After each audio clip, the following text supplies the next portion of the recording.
Oceans. So the ocean planet, you can see it's divided into the ocean hemisphere and land ocean hemisphere. What is this that you see over here? Yes, Pacific Ocean. Saltwater, 71% of Earth's surface. The global ocean is divided into 4 areas. You can see that the Pacific is starred because it indeed is the largest ocean. Freshwater only makes up 2.2% of the Earth's surface. Major ecological and economic services provided by marine systems. And by the way, these goods and services are valued at over $12 trillion per year. So it's another reason that we should keep our oceans clean and unpolluted and at the correct temperatures and correct pHs. But we get climate moderation. Remember, water is a very unique molecule. It has a very high specific heat. It's also one of the only molecules that in its solid form is less dense than in its liquid form. Therefore, it floats. Climate moderation, so if you go step on the sand and it's hot, hot, hot, you can go get into the water and be fine. You won't scald. Nutrient cycling, we talked about how the ocean plays a key role in the the water cycle, the carbon cycle, and it also plays a role in the phosphorus cycle. Since phosphorus doesn't dissolve well in water, it actually compacts it at the bottom of the ocean, and then over time when there's uplift, you'll get phosphorus. You can mine for phosphorus again.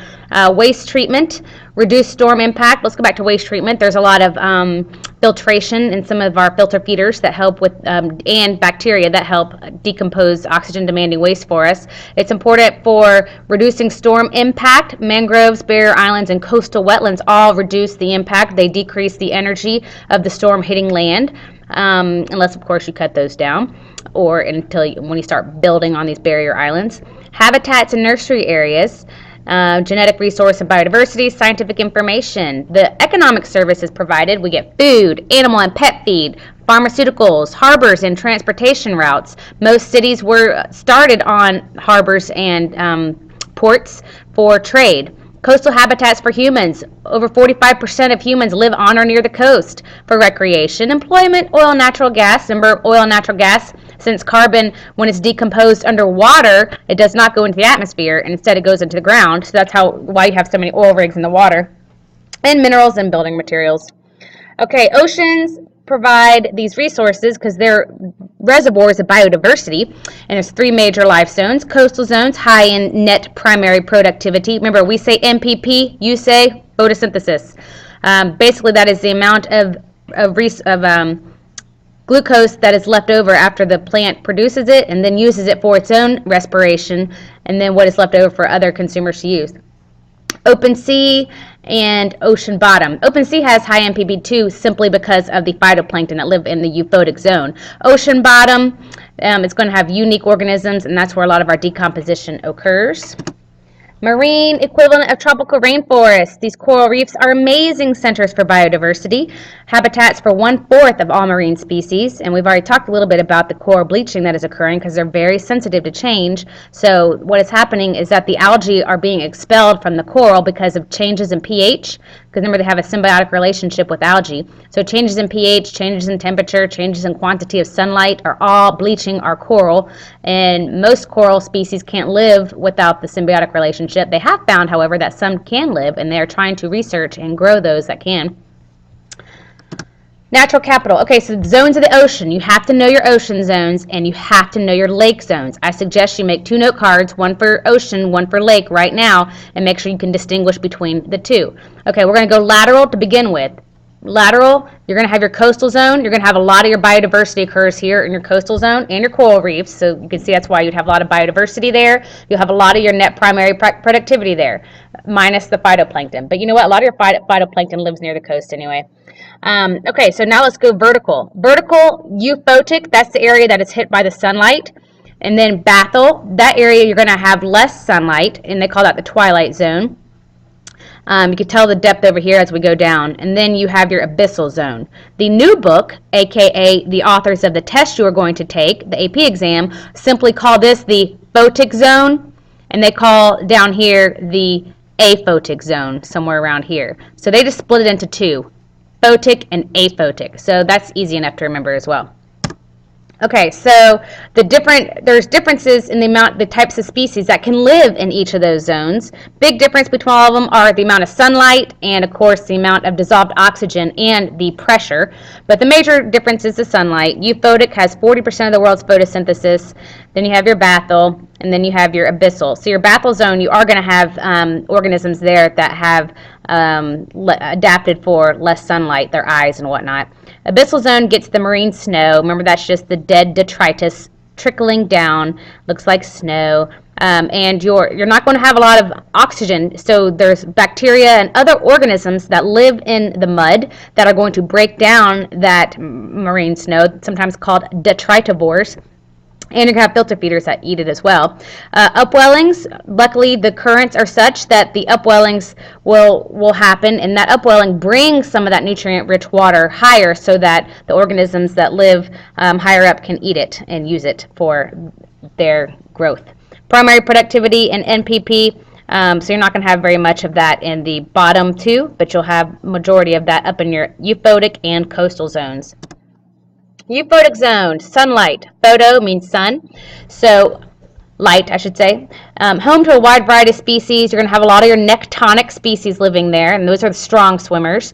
You have sharks, tuna, mackerel, jellyfish are actually a plankton, sea turtles, seals, sea lions, and stingrays. Water temperature is relatively warm. You want to have counter shading. That way predators are looking down. The top is dark, so it blends in with the bottom of the ocean, and predators that are beneath looking up have the belly that's white that blends in with the light of the sky.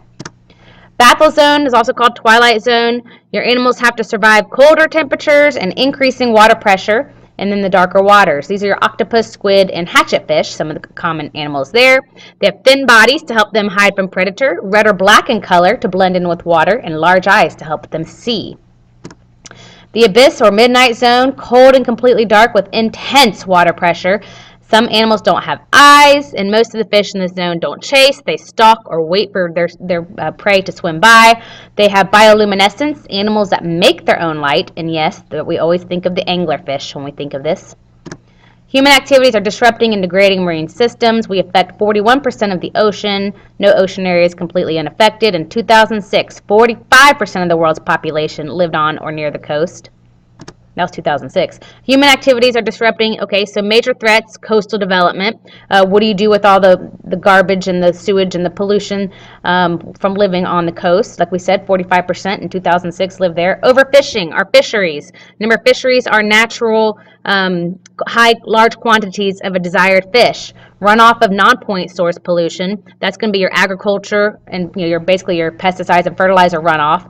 Point source pollution, your industry and pipes, think of those. Habitat destruction with the trawler nets that are scraping up the bottom of the oceans. And basically also when we're building on these barrier islands and on the coast, we're also impacting the natural ecosystem and the intertidal zones. Climate change from human activities, increase in temperature of the oceans is occurring, change in pH is occurring, pollution of coastal wetlands and estuary. It's coastal wetlands and estuaries are usually quite helpful in helping us to filter out toxins, but if we overload it, it can't do its job. Okay, most of the earth is still covered with water. Okay, so you're going to have your saltwater marine. If you use that in FRQ, make sure you know that marine is the same thing as saltwater. And you have your freshwater. So your marine areas are oceans and estuaries, coastlands and shorelines, reefs and mangrove forests. And freshwater, you'll have lakes, rivers, and streams, and inland wetlands. Inland wetlands are like your swamps, your bogs, and your salt marshes. Distribution of world's major saltwater and freshwater sources. But while we're there, you can also look at how the tropics have a lot of our mangrove forests and coral reefs. But we have quite a few lakes. A lot of the lakes were formed because of glaciers receding, and that's why they're kind of more in the northern areas. Benefits of oceans: biological productivity, climate regulation, role of biogeochemical cycles, biodiversity, fish, shellfish, minerals, recreation, transportation routes. Okay, we already talked about that, so I'm going fast. Most aquatic species live on the top, middle, or bottom. I wonder what else is left. Okay, plankton are weakly swimming or free floating. So phytoplankton have 70% of the ocean's net primary productivity. So the rest happens in the coastal areas with the aquatic plants. But phytoplankton can travel farther out. So 70%. So they are photosynthetic. They play a huge role in climate regulation and pulling carbon dioxide out of the atmosphere. Zooplankton. So phytoplankton are the bottom of the food chain, and many organisms rely on phytoplankton for food. So it's very important that we keep those happy. Zooplankton can be single-celled all the way up to jellyfish. So these can be single-celled protists, which are also eukaryotic. Don't forget, all the way to jellyfish. Because basically, if you cannot swim stronger than the current, you're considered plankton. Most of the plankton are protists, though. So nectin are strongly swimming consumers. Benthos are bottom dwellers. And then you have your decomposers, which can be your bacteria or there's some other bloodworms and whatnot that can live deep underground or in mud. Key factors in the distribution of organisms are temperature, dissolved oxygen content. What is it called when you are absent of oxygen? Instead, not anaerobic, but what happens when you lose oxygen that was there, lose dissolved oxygen? Yes, it's called hypoxia. Depends on the availability of food, availability of light and nutrients needed for photosynthesis. Turbidity, what is that? Ooh, yes, kind of the murkiness or clarity. Nutrients, they're plentiful in streams, lake edges, and coastlines. Nitrates and phosphates are limiting factors in the open ocean. So when you have an abundance of nitrates and phosphates, because remember those are 2 of the 3 components in most commercial fertilizers, 10-10-10 is the ratio of nitrogen, phosphorus, and potassium. So when you have excess nitrates and phosphorus, what do you think is going to happen? Yep. Okay, so some other pollution. Ocean cruise lines. So what's being dumped? Human waste, dry cleaning solutions, which are toxic. Remember, when you pick up your clothes from the dry cleaner, you should open that bag before you even take those clothes inside to put them in your closet. Garbage, used oil. It's to dump in U.S. waters, but people do it at night. You can pick cruise lines based on their ship waste management. Unfortunately, outside the U.S. water, it's up to their country of origin. Most of them don't have strict employment and environmental laws. Pollution effects, harmful algal blooms. So we said it's a limiting factor. Our nitrogen and phosphorus is limiting factors. So when you do have an abundance, then you're going to have excess algal blooms, basically photosynthetic. Some are red-brown, though, and cause green tides, cause airborne toxins to be released, killing birds, marine mammals. So in small doses, some of these protists aren't that bad, but when you have large quantities of them and they have their toxins, then the smaller species, basically seafood eats it, then we eat the seafood, then we get sick. If you have red tides, it reduces tourism. Some protists actually have have a physical ailment to fish. They have like these little hooks, and so they will hook into the fish and kill them that way. Oxygen depleted zones can occur, basically areas of large hypoxia. Most common here in the United States is, yes, off of the Mississippi River and the Gulf of Mexico, creates a dead zone, so fishermen have to go farther out because the Mississippi Basin is part of our main agricultural land, and lots of nitrates and phosphates has made it into the Mississippi River. This is a red tide. Yeah. Okay, science focus, oxygen depletion in the northern Gulf of Mexico. Severe cultural eutrophication. Mississippi watershed drains 2/3 of the U.S. land. It is hypoxic, oxygen depleted zone. It's over-fertilized. So what they can do, reduce fertilizer use.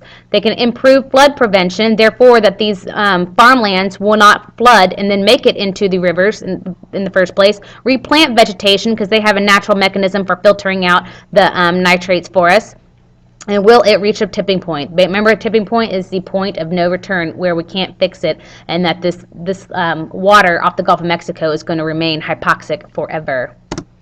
Large zone of oxygen depleted water of Gulf of Mexico, and you see right here, it happens more often, they notice, after the spring rains come, and you have a lot more flooding, and so you can see the Mississippi Basin is huge, and the fishermen off the coast of Louisiana and New Orleans have to go farther and farther out. That impacts their pocketbook, their wallet rather, because they have to spend more on gas, which means it turns around, you're going to have to spend more on seafood. Okay, ocean oil pollution sources. Largest source is not from oil tankers. It's actually simply urban and industrial runoff from land. 1989 Exxon Valdez, you already know about that. The reason it got more attention than the Prestige oil tanker is because of the unique wildlife.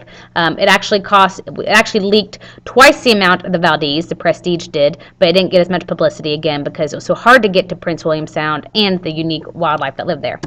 Here's some examples of the cleanup efforts, ocean oil pollution problems, kill aquatic organisms, and the tar-like globs are on the ocean surface. That also affects tourism.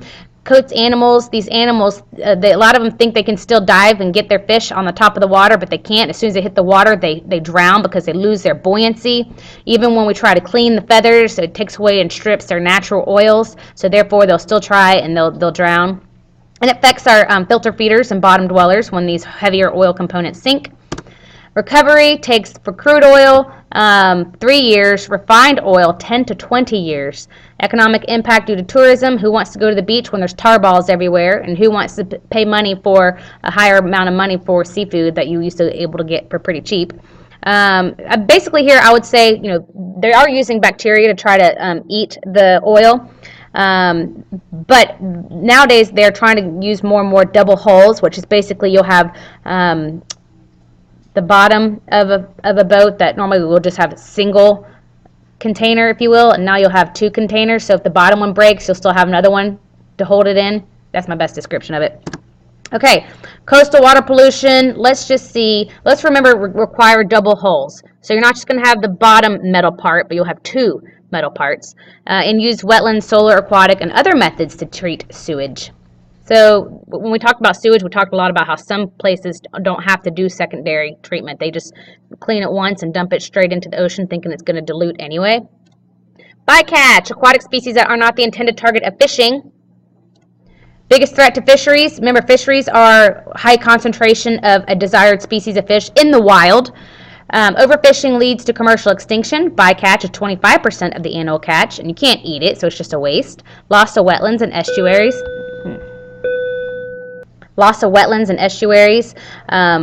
Global warming. We've already talked about coral reef loss, and the change in 2 degrees Celsius will due to the coral reefs with our hubs of biodiversity. Ozone loss, especially down in Antarctica off the poles. Too much UV for fish on surface. El Nino affect populations and reproduction because you're losing that nutrient-rich upwelling from especially coming off the coast of Peru. Fishing methods. There are 4 types of nets you need to know about. The trawler. This is one where basically you're scraping the bottom of the ocean to get the shrimp and bottom-dwelling shellfish. Involves dragging a funnel-shaped net held open at the neck across the ocean floor. If you have a trawler net that is going to be underwater for more than 15 minutes, what by law do you have to have on your net? Yes, a TED. So these are bad. They destroy the habitat. Remember, it's very fragile habitat on the ocean floor because it's made of sand, and sand is not a stable, it's an unstable soil type. So it takes a long time for that to replace itself or replenish itself. Bycatch of fish, seals, sea turtles. That's why you have to have the TED. Good. Large mesh does allow fish to escape. Here's an example of the sea floor damage. There's some examples of the bycatch from a trawler net. TED, so this is what it looks like. It's large enough that the flap will come open when the turtles, which are endangered, when they push up against it, it comes open. Purse seine, this is good for large schools of fish. It acts like a purse, a drawstring purse, and basically when the school is located, it just pulls it tight. Good, can easily target schools of fish. Bad, it kills a large amount of bycatch, especially dolphins. If you look on this can of tuna right there, when you buy your tuna, look for dolphin-safe tuna. Here's some examples of the bycatch from purse seines. Long lining, used to catch open ocean fish like swordfish, shark, and tuna. This is at the surface, though. So anything that is an air breather, any marine animal that breathes air and goes up for air is going to get stuck on these. And your birds that feed on fish are going to get stuck on these as well. So bad, they hook many air-breathing animals and drown them. Sea turtles, pilot whales, albatross, dolphins. Drift net. This is the wall of death. It's a huge net up to 34 miles long, placed in the water. Anything that tries to swim is going to get caught. The gills are going to get stuck in there. Like when they put their head in, their gills are going to get stuck and they won't be able to get out. And so it kills everything, leads to overharvest. UN has mandated a voluntary mandate, that is, to stop nets over 1.6 miles. Here are some examples of that. Aquaculture. Fish farming is where we keep the fish in a controlled environment, and fish ranching, we raise fish in captivity, then release them you basically harvest the egg, and then you let the young fish go back out to wild, and then they grow, and then they come back to spawn and reproduce. So that one's kind of half wild, half captivity. Think aquaculture as more unnatural. You're going to have a lot more GMOs, whereas your fisheries are simply high concentrations of desired fish, and that is more wild caught. So in the store, if you see wild caught fish, that's going to have less toxins in it. So that's what you want to primarily purchase. And so some restaurants actually advertise that they have farm-raised fish. And honestly, I don't think that should be an advertisement. That should be a deterrent. Good because it's efficient, reduces burden of wild populations, and therefore you don't need big commercial boats to go out into the ocean to collect. So therefore it's less oil use. Bad because a lot more GMOs, wastes, inputs of land and food, grain, and they're vulnerable to disease. Basically, it's not going to have as much dispersal of the toxins, so these fish are going to be sitting in a cesspool of germs. Fish ranching, here's an example of it, how the eggs are hatched in captivity, then they release the young fish, they mature in the wild, then come back to the hatchery to breed again, and the process starts over. What's the big deal? Annual catches increased from 1950 to 1982, but have stalled since then because the per capita catch is decreasing. They think because of overfishing, the populations are too small to reproduce, because of too much pollution into the oceans, habitat loss, especially from the trawling, so the bottom scraping nets, and then they say the state of the world's fisheries is a tragedy of the common scenario because they are not owned, they are public. What can be done? You need to have fish at a sustainable yield, harvest at a sustainable yield. This is the size of annual catch that would allow us to harvest fish indefinitely without a decline in populations. This is difficult to figure out because the ocean is so large and so vast, it's hard to estimate aquatic populations. You can't tag all these, and you can't satellite image all of these animals. The yield could change should change with climate, pollution, and other factors affecting reproduction. And then we don't know, even if we do catch at what we think is a sustainable yield, how is that going to impact the rest of the food chain? We don't really know. You never really know. Done.